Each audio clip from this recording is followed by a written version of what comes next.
Kita masuk ke pencemaran udara. Pencemaran udara adalah zat atau dimasukkannya zat, energi atau komponen lainnya ke dalam udara ambien oleh kegiatan manusia sehingga melampaui baku mutu udara ambien yang telah ditetapkan. Kemudian emisi adalah pencemaran udara yang dihasilkan dari kegiatan manusia yang masuk atau dimasukkannya potensi pencemaran udara. Kemudian di sini ada 4 regulasi yang menjelaskan mengenai pencemaran udara. Pertama, ada PPRI nomor 2 tahun 2021 tentang penyelenggaraan perlindungan dan pengelolaan lingkungan hidup.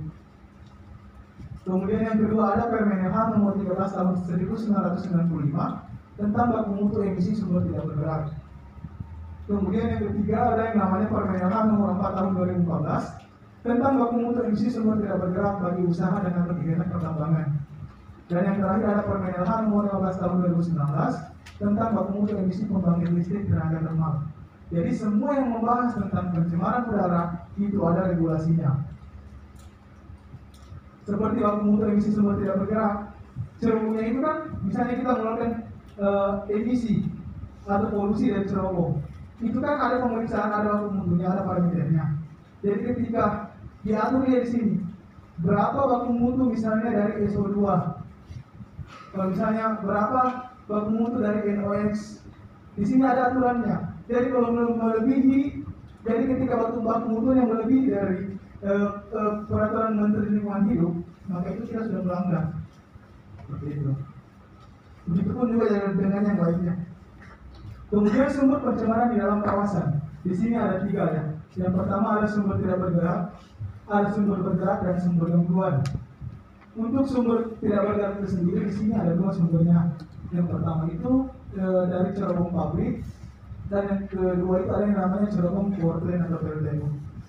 Jadi cerobong itu bukan hanya di PLTU yang ada, tetapi di pabrik juga ada. Biasanya di Veronica itu cerobongnya itu ada yang namanya cerobong kiln, ada yang namanya cerobong dryer untuk proses produksinya. Kemudian ada yang namanya cerobong PLTU. Jadi sumber pencemarannya itu di situ. Kemudian untuk yang kedua yaitu sumber bergerak, yaitu kendaraan bermotor, loader, LV, Hexa. Nah itu sumber pencemarannya. Kemudian sumber gangguan, di sini ada kebisingan, ada getaran, ada kebauan. Jadi ini ada 3 sumber pencemaran. Kemudian masuk ke alur pencemaran udara. Nah di sini ada yang namanya bahan baku, ada yang namanya bahan penolong. Jadi yang dimaksud dengan bahan baku itu bahan utama. Yang di sini biasanya orang pakai itu adalah ore. Bahan bakunya ore. Kemudian untuk bahan penolong itu sendiri biasanya itu tergantung dari departemennya atau perusahaannya. Dia mau buat apa. Jadi nantinya disesuaikan saja dengan bahan penolongnya. Begitu. Jadi di sini ada bagan atau alur. Nah untuk bahan baku dan bahan penolong itu dicampur masuk ke proses produksi. Di proses produksi ini nanti diproses sampai menghasilkan yang namanya nikel cair tadi. Nah, dalam proses produksi ini itu kan nantinya akan menghasilkan yang namanya emisi.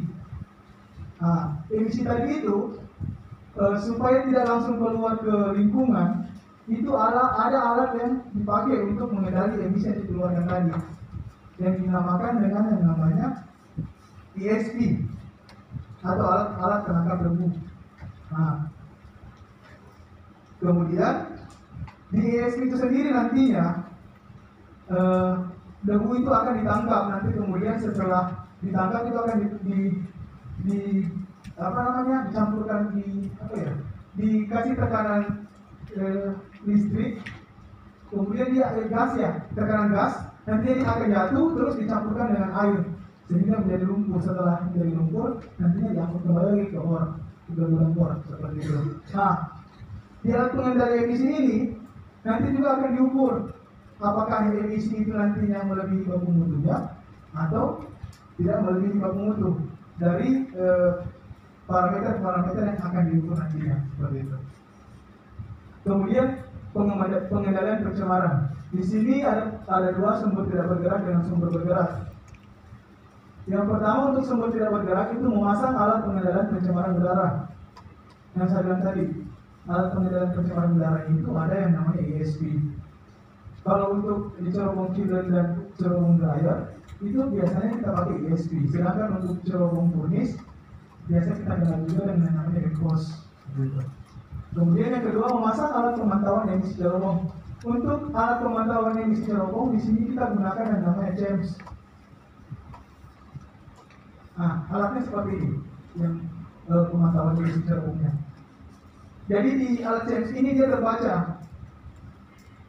terbaca emisi yang dikeluarkan per jam, per hari, per bulan di sini. Jadi nanti tergantung kita nantinya mau minta data yang mana. Apakah pemerintah minta datanya per jam kah, atau mungkin per hari kah, atau mungkin per bulan kah, ada datanya di sini. Dia terbaca di sini.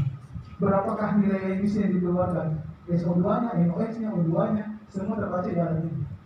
Yang ini namanya ESP tadi. Ini ESP. Nah, kemudian yang ketiga, melakukan pemantauan dan pelaporan ke pemerintah. Yang saya bilang tadi, tiap 6 bulan itu pasti kita lakukan pemantauan. Nah, ini gambaran atau dokumentasi dari proses pengukuran emisi yang dilakukan oleh orang dari LPGIHP Makassar. Kemudian yang kedua ada yang namanya sumber bergerak, yaitu memperhatikan kondisi mesin bermotor. Nah, seperti ini. Jadi untuk teman-teman yang bekerja di bagian operator, mungkin sebelum mengendarai kendaraan yang akan digunakan, mungkin sebaiknya dicek dulu kendaraannya, ada kerusakan atau tidak sebelum dilakukan atau sebelum mengendarai kendaraan yang akan dijalankan, seperti itu. Kemudian melakukan pemantauan kualitas emisi knalpot. Nah, jadi di pelaporan per 6 bulannya nantinya itu juga kita akan melakukan pengukuran emisi.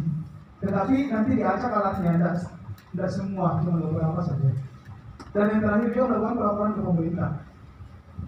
Kemudian kita masuk ke pencemaran limbah berbahaya dan beracun atau LB3.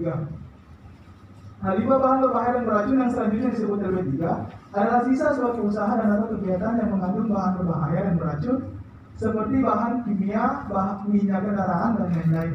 Nah, kemudian di sini ada 5 regulasi juga yang menjelaskan mengenai pencemaran LB3. Kemudian